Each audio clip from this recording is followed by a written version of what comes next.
천고마비의 계절, 여러분 어떤 책을 읽을까 고민이 되신다고요? 제가 좋은 책 하나 소개해드리고 싶습니다. 이 책은 교도소로 출근하는 청년 의사가 쓴 진짜 아픈 사람 맞습니다 라는 책입니다.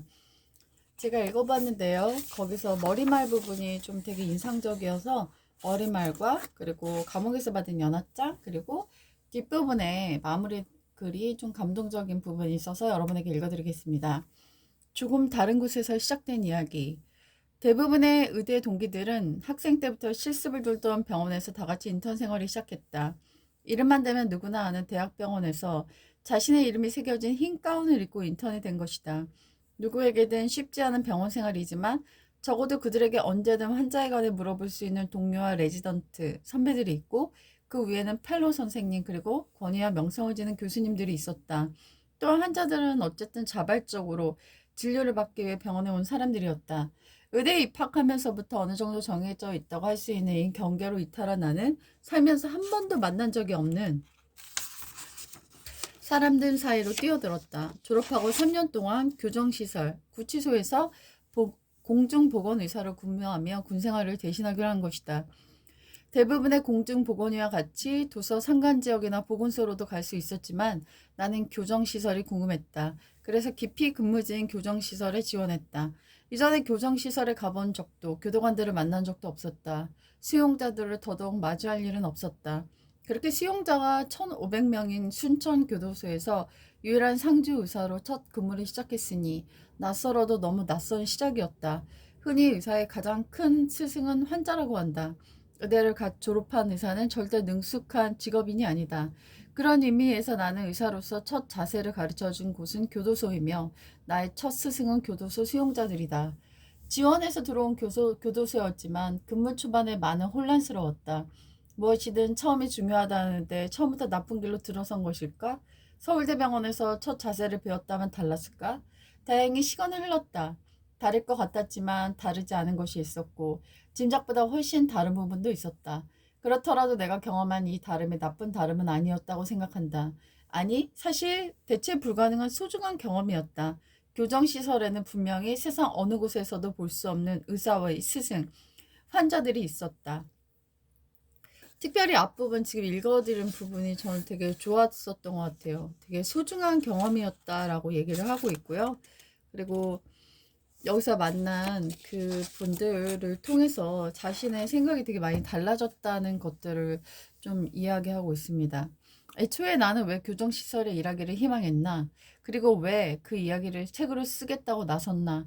대단한 의사여서도 엄청난 걸 이루었기 때문도 아니다. 특별한 경험을 많이 해서도 아니다. 글을 맛깔나게 잘 써서 그런 것도 아니다.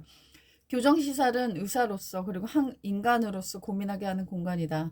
어울리지 않는 것들이 공존하는 공간이다. 3년 동안 나를 따라다닌 진물들을 독자들과 나누고 싶었다. 범죄자를 세금으로 치료해주는 것이 옳은지, 사회적 취약함이 범죄를 만드는 건지, 태생적 악함이 범죄자를 낳는지, 돌봄과 감시가 범죄를 막을 수 있는지, 범죄자는 정말 교정될 수 없는 것인지, 범죄자에게도 행복할 권리가 있는지, 과실과 의도는 어떻게 구분하는지, 사람의 의지가 한계에 부딪히는 것은 언제인지. 그래서 서툴지만 뜨거웠던 교도소 의사의 생활을 이제 이야기하기 시작한다. 이렇게 내용을 이야기하고 있습니다. 네, 여기서 여러 가지 되게 굉장히 의미 있는 그런 글들이 되게 많이 있었는데요. 여기서 저는 사형수가 보낸 연하장을 한번 읽어드리겠습니다. 근데 이 의사실이요, 그 사형이 집행되는 곳 바로 앞에 이렇게 있다고 해요. 그래서 거기 사형당한 그 사람들이 있는 그 공간 바로 앞에 있기 때문에 되게 이상하고 불편한 그런 감정들이 올라왔다라는 그런 구절이 있었는데요. 왜냐하면 이렇게 사형이 됐는지 죽었는지를 확인하기 위해서 의사의 그런 사망 진단서가 필요하기 때문에 그 자리에 위치해야 한다고 했는데 그때 자기는 생명이 이렇게 쓰러져 가는 것들에 대한 많은 생각을 할 수 있었다 이렇게 이야기를 했습니다. 네, 그리고 사형수의 연하장 한번 읽어보겠습니다. 솔직히 말해 수용자, 그것도 사형수가 내 이름을 알고 있다는 사실이 그 자체만으로 긴장감을 준다. 사형수 대부분은 살인으로 이곳에 온다. 살인이라는 단어가 단 두 글자지만 그 범죄의 현장은 서로 그것이 우발적인 것이라 해도 절대 떠올리기 싫다. 영화 살인의 추억에 나올 법한 사건으로 이곳에 들어와 있는 희대의 연쇄살인범도 있지만 사형수들은 다 그런 유명 인사는 아니다. 대부분은 젊은 시절 살인으로 사형이 확정돼 교정시설에 들어온 지 20년이 넘은 사람들이다. 그리고 그들 중 일부는 모범적 수감 생활로 사형에서 무기징역으로 형이 전환되어 석방되기도 한다. 사형수라는 말은 법적으로 정확한 표현은 아니다. 2007년도부터는 사형 확정자가 법률상의 정확한 표현이다. 이러면서 이제 사형자에 대한 이야기가 나오는데요. 2020년 12월 기준으로 전국의 사형수는 60명이다. 가슴에 빨간색 번호표를 붙이고 있는 사형수. 극적 존재를 상상하게 되지만 진료실에서 만나면 그들도 역시나 한 명의 인간일 뿐이다. 똑같이 배가 아프고 가슴이 아프다. 똑같이 관상동맥이 좁혀진다. 근데 이제 거기서 이제 예수님을 만난 어떤 분이 자기한테 매 해마다 연합장을 보내고 있었어요. 근데 그 내용을 한번 읽어봐 드리겠습니다. 첫 부분은 찬미 예수라고 쓰여 있다고 해요. 그리스도인이라 말할 때 모든 것을 안다는 것이 아니라 몰라서 혼란스러움을 시인하는 것이다. 그래서 겸손히 하나님의 가르침을 구하노라고 온전하다고 주장하는 것이 아니라 부족함이 많으면 인정하는 것이다. 그래서 오직 하나님의 인정하심을 믿노라. 이렇게 연합장에 쓰여 있는 걸 받았다고 하는데요. 참미 예수로 하는 이 연합장은 형사정책연구의 2020년 보고서에 따르면 2020년 10월 기준으로 사형 확정자는 56명이 모두 종교를 가지고 있었다고 합니다.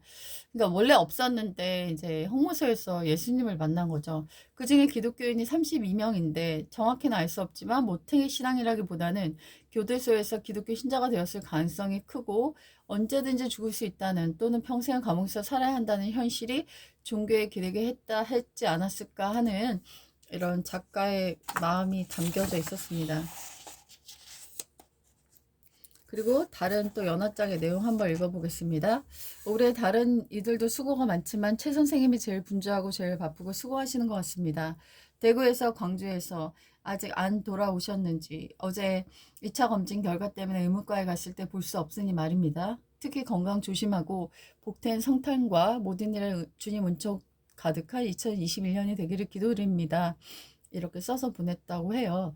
그리고 사형수의 마음을 사로잡는 예수님의 말씀 중에 이런 것이 있다고 하면서 이 작가가 쓴 게 있습니다. 내가 진실로 너에게 이르노니 너희가 여기 내 형제 중에 지극히 작은 한 사람에게 한 것이 곧 내게 한 것이니라. 결국 이 작가가 말하고자 했던 거는 사형수도 우리가 똑같은 인간이다. 이런 그런 인간에 대한 사랑을 얘기하셨던 것 같아요. 네. 그리고 이제 마지막에 마무리하는 글 한번 읽어보겠습니다. 마음과 마음은 만난다. 사람마다 성격이 다르듯 의사도 사람이기에 환자와 관계를 맺는 방식은 의사마다 다르다. 어떤 의사들은 환자의 개인적 삶에 관여하지 않고 환자와의 거리를 확실히 유지한다. 어떤 의사들은 환자들과 무척 친하게 지내 친구 같은 사이가 된다. 의사와 환자의 만족도, 건강과 예후에 영향을 미칠 수 있긴 하지만 특정한 방식이 답은 아니다. 교정시설의 의사에게 이 관계 정립은 더욱 어렵다. 우선 수용자를 환자로 보기 어려운 경우가 많다. 대부분 우리의 사회로는 그들을 환자이기 전에 범죄자로 먼저 인식하고 동정심보다 두려움이나 분노를 먼저 느끼기 때문이다. 주위의 교도관들도 보통 수용자들과의 관계를 너무 깊게 갖지 말라고 조언한다. 확실한 건 수용자를 환자로 보지 않으면 의사 스스로 괴롭다는 일이다. 이래서 즐거움을 찾기가 어렵다. 자신의 역할이 단순히 범죄자를 치료해주고 범죄자를 안 아프게 해주는 것이라 생각해보라. 마치 범죄에 가담하는 기분이라고 말씀하시는 선생님들도 있었다. 난 어떤가? 난 졸업 후 인턴 레지던트 수련을 받기 전에 공중보건의사로 일하러 왔고 내 동료 의사들은 친절과 친밀감을 가지고 환자를 대하는 태도를 보기도 전에 교정시설에 왔다. 생각해보면 내가 알 길 없는 세상의 온갖 풍파를 거쳐 내 눈앞에 앉은 수용자들에게 호락호락한 인상을 비치지 않기 위해 친절하기보단 강인한 인상을 심어주려 노력했던 것 같다. 수용자에게 끌려다니는 진료를 하지 않기 위해 깨병 환자들 속에 꼭 치료가 필요한 환자를 걸러내기 위해서 나도 모르게 긴장 상태를 습득했던 것 같다. 이런 생존 전략이 나를 단단하게 만들었기 때문에 동시에 나는 왜 친절하지 못할까라는 질문을 낳았고 내 인성 탓을 하기도 했다. 이 정도밖에 안 되는 사람이었나? 라고 자주 질문도 했다. 비록 지금은 자책하는 형편이긴 하지만 나는 교정시설의 수용자들이 어떤 범죄를 저질렀든 간에 나에게 어떤 말을 하든 우선 나를 찾아온 나의 환자라고 생각한다. 어떤 이들은 나를 보며 내가 가진 종교의 영향으로 편견이 덜한 것이라고, 어떤 이들은 수용자들에게 역전이가 된 것이라고 말한다. 이유는 모르겠다. 테러리스트를 여느 환자와 마찬가지로 대하는 구경 없는 의사회의 의사들과 비슷하다고 생각해야 할까? 그렇다고 출소자와 만나 식사까지 하는 선생님들처럼 될 깜냥은 내게는 없다. 출소 후 찾아오겠다고 말하는 수용자들도 있었는데 마음은 고맙지만 그런 말을 들으면 순간적으로 흠칫 놀라기도 한다. 동시에 오만한 마음도 드는데 출소 후 다른 사람이 아닌 나를 찾아오면 내가 신경 써서 봐줄 텐데 라는 생각도 품게 되는 것이다. 내세울 만한 것도 아니지만 이것이 내가 환자에 대한 느끼는 진전성이다.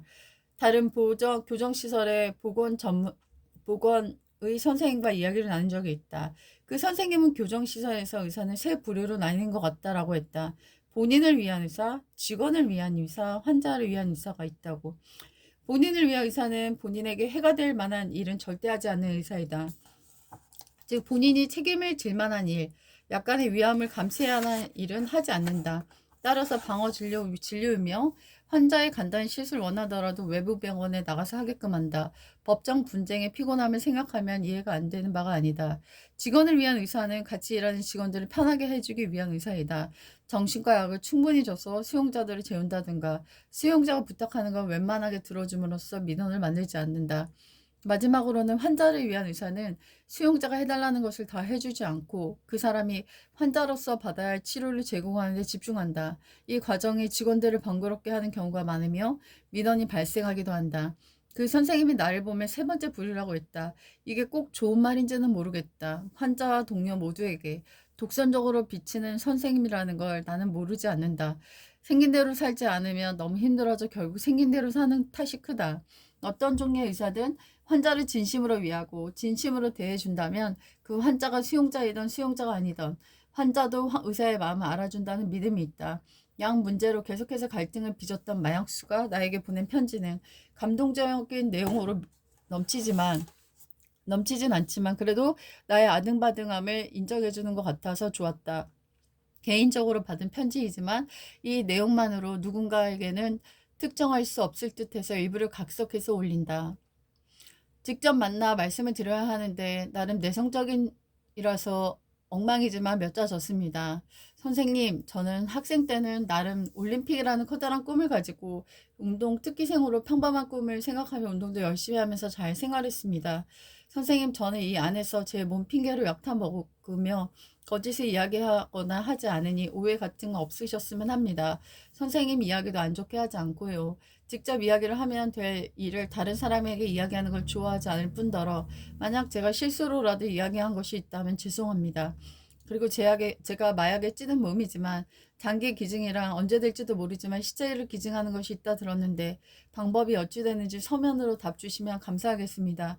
직접 뵙고 이야기 드려야 하는데 시간도 그렇고 안 좋게 생각할 수도 있어서 서면을 들은 것이니 불편한 부분이 있다면 가방 끈이 잘 봐서 그런 것이니 좋게 봐주시고요. 많이 바쁘실 텐데 시간을 빼서 죄송하고 파이팅 하십시오. 이 편지를 받고 짧은 진료 시간에 다 하지 못한 얘기를 이렇게 나눠준 것에 감사했다. 중독을 포함한 정신질환 문제가 있어 교정시설 의료진과 수용자 간의 관계는 확실히 너무 얕다. 친구처럼 가까워야 하는 건 아니지만 어느 정신과에서 하든 한 사람의 개인적인 역사에 의사로서 좀 더 귀 기울일 수 있는 환경이 조성되기를 꿈꾼다. 한 환자를 오래 보더라도 옆에서 눈치 주지 않는 진료를 봐야 하니 수용자를 불러달라고 했을 때 동행할 직원이 없다고 하지 않는 환경. 더불어 수용자가 사회로 돌아왔을 때 사회의 구성원으로 굳건히 설 수 있기를 정말로 바란다. 이곳은 하나의 세계다. 작은 사회다. 저는 이 책을 읽으면서 왜 그분들이 범죄자가 됐고 수용자가 됐는지는 잘 모르지만 어떤 사연이 있는지는 잘 모르지만 자기 몸을 장기 기증하고 싶다. 시체를 기증할 수 있는 방법을 알려달라. 그리고 자기를 돌봐주었던 선생님에 대해서 연하장을 보내는 그런 인간미 넘치는 그 수용자들에 대한 연민과 되게 아픈 마음이 좀 많이 느껴졌던 것 같아요. 그래서 여러분도 한번 읽어보시기를 추천드립니다.